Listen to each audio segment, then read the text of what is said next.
So ఈరోజు ఆశ్చర్యం అనిపిస్తూ ఉన్నది.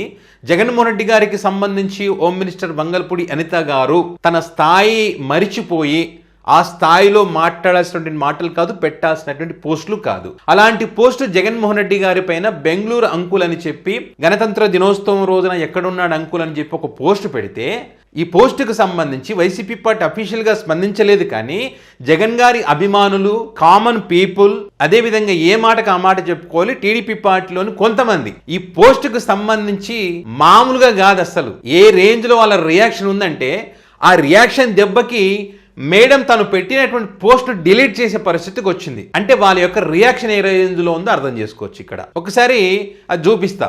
అనితా వంగలపూడి, బెంగళూరు అంకుల్ ఈరోజు రిపబ్లిక్ డే, జెండా ఎగరేయలేదు, మనిషి కనపడలేదు, ఎక్కడ ఉన్నారు బెంగళూరు అంకుల్, అది ఇక్కడ పోస్ట్ చేస్తారు. ఇది మార్పింగ్, జగన్ గారి ఫోటో మార్పింగ్ చేసి పెట్టారు ఇక్కడ. ఓకే, మీకు ఇది టైం అవన్నీ కూడా మీకు క్లియర్ ఒక ఫోటో ఉంది, ఆ ఫోటో కూడా చూపిస్తా. ఇది చూడండి, ఇది మార్పింగ్ చేసిన ఫోటో 8:50 ఇప్పుడు నేను వీడియో చేయడం కోసం తీసినటువంటి లింక్ చూపిస్తా.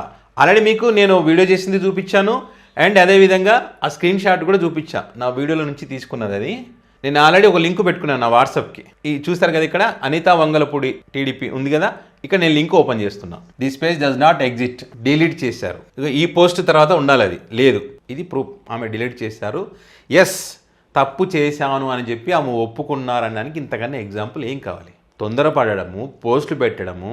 జగన్మోహన్ రెడ్డి, అందరికీ జగన్మోహన్ రెడ్డి ఈజీగా దొరికిపోయారండి. మీరు జగన్మోహన్ రెడ్డిని విమర్శించండి, ఎవ్వరు తప్పుపట్టరు.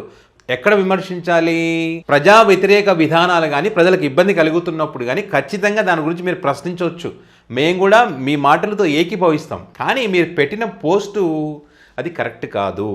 తీవ్రమైనటువంటి విమర్శలు వచ్చినటువంటి తమలో పోస్ట్ డిలీట్ చేస్తే పరువు పోయింది ఎవరిది? మీదే కదా. దీన్నే మళ్ళీ మళ్ళీ మళ్ళీ మళ్ళీ బుక్ అవ్వడం అంటారు. ఎన్నోసార్లు మీరు బుక్ అవుతూనే ఉన్నారు, మీ పరువు పోతూనే ఉంది. ఇక్కడ వీళ్ళ ఉద్దేశం ఏంటి? జగన్ గారిని తిడితే పోస్టు పదిలంగా ఉంటుంది అని అనుకుంటారు. చంద్రబాబు నాయుడు గారు అధికారంలో ఉన్న రోజులు ఉంటుంది. ప్రభుత్వాలు శాశ్వతం కాదు కదా, ప్రజలకు అన్నీ అర్థం అవుతాయి కదా.